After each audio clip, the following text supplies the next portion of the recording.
In this video, we are going to be looking at graph of profits and loss in perfect markets. When you talk about graph of profits and loss in perfect market, it's very simple to draw, and I'll be showing you here how you can draw it in a simple way. So when you are drawing graph, let's start from abnormal profits. We have abnormal profits. Graph of abnormal profits now. Abnormal profits. So what you just have to do is just draw your p-axis. This is y-axis, of course. Then x-axis. So this y-axis will be our price axis and average cost axis. Then this is going to be our quantity. Now, what you just have to do, you draw your demand curve. In our previous video, we've talked about, we've shown you how you can draw abnormal profit. I'm just using it as basis, in order to understand the loss, how to draw graph of loss. Now, this is going to be your demand curve. We've explained that in our previous video. This is going to be marginal revenue, and you can draw your marginal cost. Then you draw your average cost. This is marginal cost. Draw your average cost. You can see what I did. I drew this first, followed by this. Then I drew my demand curve.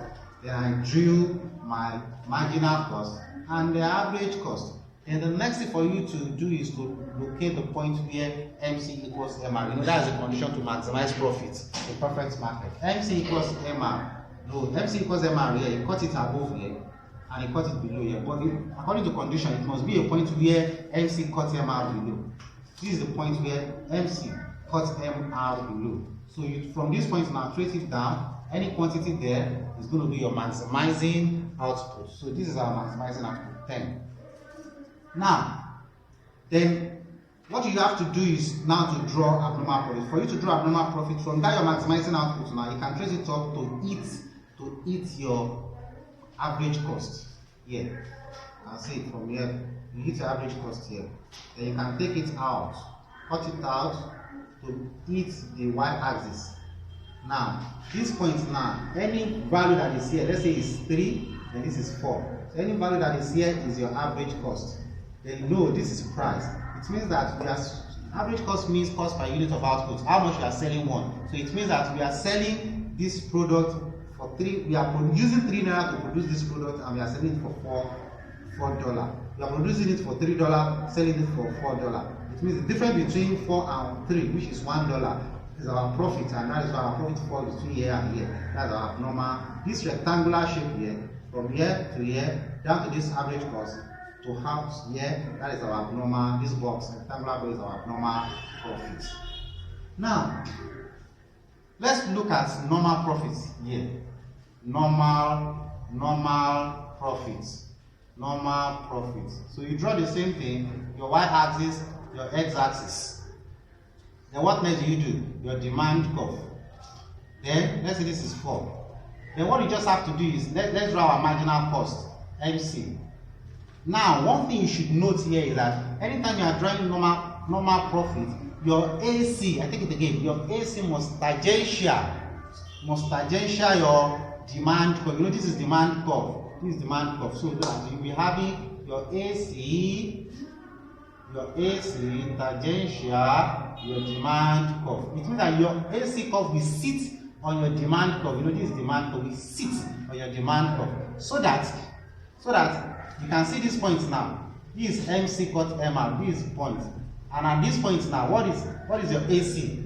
Now, what is the AC at this point? We are selling for 4 units. This unit now, let's say this unit is let's say it's 5.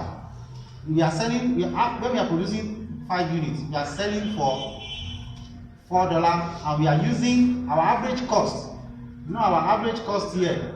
Our average cost here is also $4. So we sell 1 unit for $4, and we are also producing 1 unit for $4. It means no gain, no loss. So in economics, we call that particular situation normal profit. When you don't gain and you don't lose anything, that is normal profit. That is economic term for you. Now, then the next one you need to know is loss. When you are drawing for loss, we are drawing for loss. Okay, let me draw that one here. We are drawing for loss. The same thing, your y-axis and demand curve. Demand cost. The only difference here is when you draw your marginal cost, your AC, average cost, the cost per unit must be greater than your price.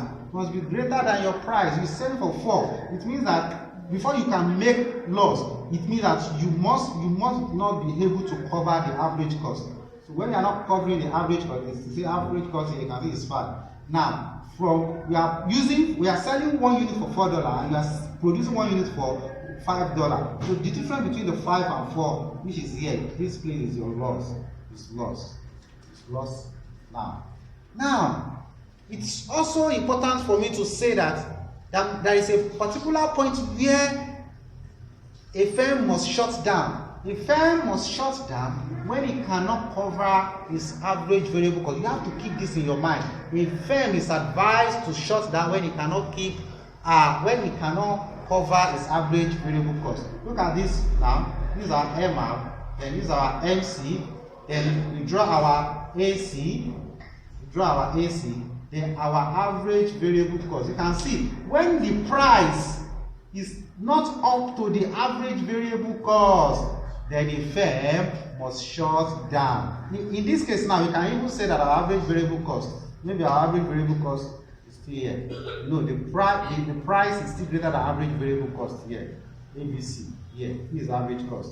But here, average variable cost is greater than our ABC here. Average variable cost is greater than price. Anytime average variable cost is greater than price, it's advisable for the firm to shut down. Please subscribe and get more of our video. Thank you.